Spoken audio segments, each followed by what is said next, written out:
Kanans and Cody checking in from Black Lava Vape. This is the 29th day of October. Today we are talking about mainly the IPV-D2, which is made by Pioneer 4U.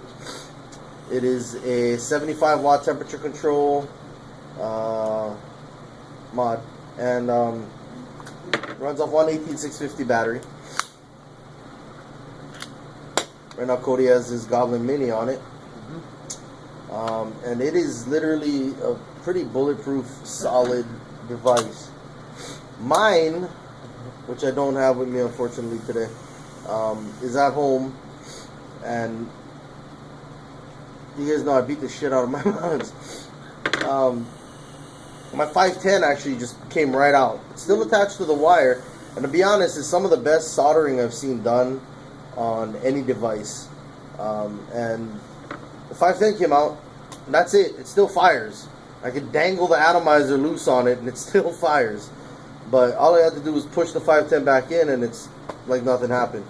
What I'm trying to really focus on too in this video is the fact that everybody's in the whole watts race.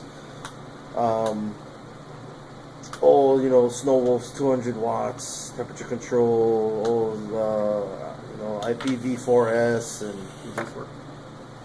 that does not work actually.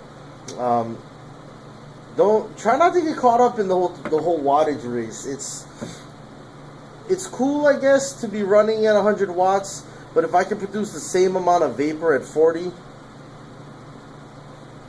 what's the point? EVIC, 40 watts, 0.38 coil, Mini Goblin. That 37, and it's just whatever I feel like I have it on.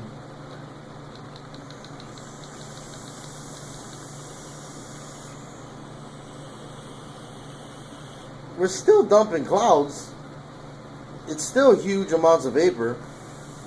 The catch is I get twice as much battery life than guys with 100 watts running. Yeah. Also the other thing. Now with a Snow Wolf, this thing only goes up to 60 watts. So for me to run it at 40 watts, I kind of do drain the battery. This is a 5,000 milliamp box, which is awesome. I haven't seen a box that has more battery capacity than this one. That's why I bought it, because it's 5,000 milliamp. Technically, at 20 watts, that should run me a full day, a full night, a full day, and one more full night.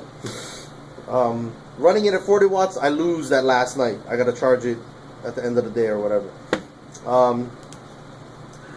But if you've got a Snow Wolf, you got an IPv4S, I got a variant. You are lucky in the sense that you can still run it at 40 watts, but you're gonna have that much more battery life. You understand? Like, because this is only 60 watts, running it at 40 watts tends to really dent the battery. Whereas running 40 watts on a 200 watt box mod, you're running it at not even half the power. You're gonna get great battery life.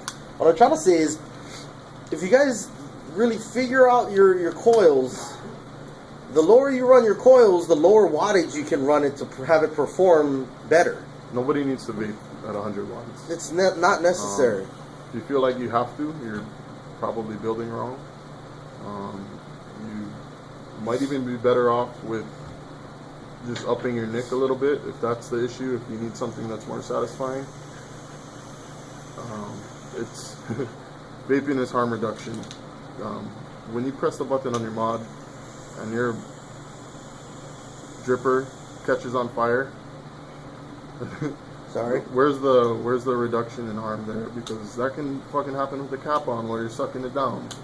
And we've all been there. We've all had the builds that you press the button and 2 seconds later your wick is dry and you can blow these fucking room-filling clouds. You can blow 2 or 3 fat clouds before you're burning at the end of the third hit, you know, and going through 30 mils of juice in 2 days and consuming the shit out of everything vape related. You know, you're burning through cotton because it's not going to last long. You're fatiguing your wires, so your builds won't last long. These builds that I put in here and that I vape at less than 50 watts for the entire life of the build. I built this twice. I'm second one I made him do it because I'm lazy. But the first time I built it to what I knew I wanted it at, and I left it in there. Pulled it out, and I dry burned it for 3 or 4 months. Just because you don't cook the shit out of it every time you're pressing the button, it just lasts longer. And how he was saying, he was talking about having a high wattage box mod and the extra battery life. Yeah, the overhead is really nice. The headroom, I mean, it's like having a fast car. You can have a 1,000 horsepower car to just say, yeah, if I wanted to go fucking as fast as I wanted, I could go as fast as I wanted. But where are you gonna go as fast as you want? Are you gonna drive that every day? No. If I had a Bugatti, fuck, that'd be cool, but I wouldn't drive it every day. Billy probably would, but he's Filipino, so. Love for Filipinos. Gotta love him. I love it though. Stupid. Anyway. But what do people drive around every day? Fucking Honda Civics. And it gets them from fucking A to B. It's the most efficient way to do it, and that's... Here's Billy's. It's a Mini Cooper. Mm-hmm. I don't even know if that's how you say it, but that's how it's spelled. So anybody that opposes how I'm saying it can kiss my ass. It's a Mini Cooper. I think if you say Mini Cooper, we gotta pay BMW. Yeah. Don't say Mini Cooper. Anyway, Mini Cooper, Mini Goblin, running at 45 watts. And as you can see, his battery's low as shit. 0.39 coil on here. And it cut out. Still a decent cloud at a half a hit. Mm-hmm. We're just kind of pointing out the fact that, you don't need to be trying to power a house with your box mod to get a satisfying hit. Anybody that's walked through that door and has hit any one of these 2 boxes, well, this one this is the X-Mesh X1, and I don't even know what it's hitting at. But this box, my IPV D2, I didn't go past 45 watts on those things. Nope. You don't need to. Yeah, and anybody that's hit it has been like, wow, I want that setup, because it's satisfying. And I understand blowing fat clouds is fun and stuff, but in my opinion, that's kind of left to the mechanical guys. And if you're a mechanical guy that doesn't want to carry around 5 batteries and a bottle of juice all day, I hated doing that. I hated having to make sure I was strapped and packed before I left the house. Yeah. I can walk out of the house with an all-day trip plan with just this and be fine, and not worry about, is my battery going to last long enough? Because I can charge it, while I'm driving and still vape it. I don't have to worry about, fuck, my bottle of juice rolled under my seat while I'm driving, because I got a tank, and this tank vapes awesome. Goblin Mini. A lot of people are scared of tanks still because of how they were before.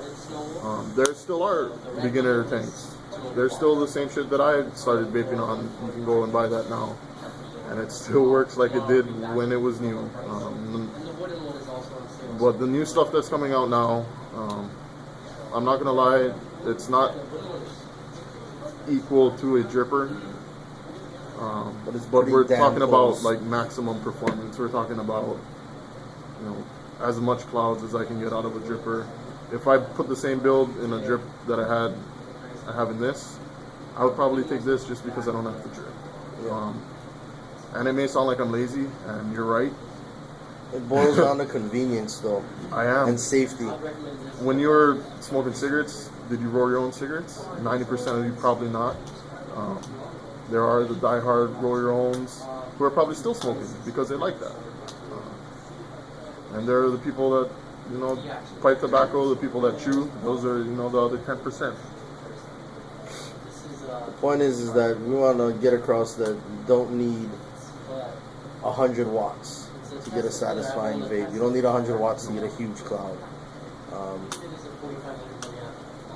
And the fact that, this box, the IPVD2, performs magnificently. This Other than- is. I used to be a diehard mechanical guy. Always had a tube. Always had a tube in my pocket. Usually 26,650. Big battery life because I was getting lazy at the end of my run. The day I picked up, not this exact combo, it's kind of the generation before. The day I picked it up was the day my tubes and drippers sat on the shelves. And I feel bad because I paid a lot of good money for them. Other paperweights. They're beautiful paperweights. I can't say enough how awesome it is to have. To just be a vapor now. To walk into a store and be able to buy something that works this good is something that I could not do a year ago. It's something that to get close to the kind of vape quality that you can walk into our shop right now and buy and walk out of. And be running something. And be running something that vapes good, that's flavorful, that doesn't leak everywhere and piss all over your hands and mods And have a pockets. great amount of vapor. I almost wish sometimes that It's I started vaping now. yeah. Because This setup, dealt with so much a bullshit. setup like this, first of all, you wouldn't be able to have a tank that vapes like this 2 years ago. Yeah. Something Not even a year ago. comparable to this, the wattage range. A which year was- ago, we were still messing with K-Funds, Thai Funds. something like Krakens. this 2 years ago would have costed about $250 at Yeah. least. Talking like Origins. Now you can walk out of our shop with something equal to this for 150, 150. 120 maybe. That's like half the price. Literally, I mean, you can walk out with a Tesla 2 with any tank on it. Any tank for like 75 Tesla 2, bucks. $60. Any tank. I mean, we got the iJust 2 for 19. Here's 75, $80 out the door. And it's here. It's in your backyard. You don't have to order it from fucking China or Germany. Come down here and pick it up right now. Yep. And vape it before you leave. You know what I mean? But we're pulling up here on 12, 13 minutes. If We're you're gonna still close watching, it down. thank If you. you're still watching, thank you. We appreciate it. If you guys have any questions, please feel free to call us 808-557-1993 or come down here Copico Plaza. Check us out right down opposite corner of Domino's Pizza. Also check us out on Facebook and Instagram, Black Lava Vape. And don't forget to download the free app on Android and iOS. And that'll get you alerts for our giveaways. Giveaway. Pretty much Doing a lot of whatever's those. going on. All of our videos get posted there. We're going to be doing, hopefully in the coming weeks, we're going to be doing a bunch of tech stuff. Hopefully. Builds and whatnot. We're not too lazy. Stay tuned, guys. Have a good day. Aloha.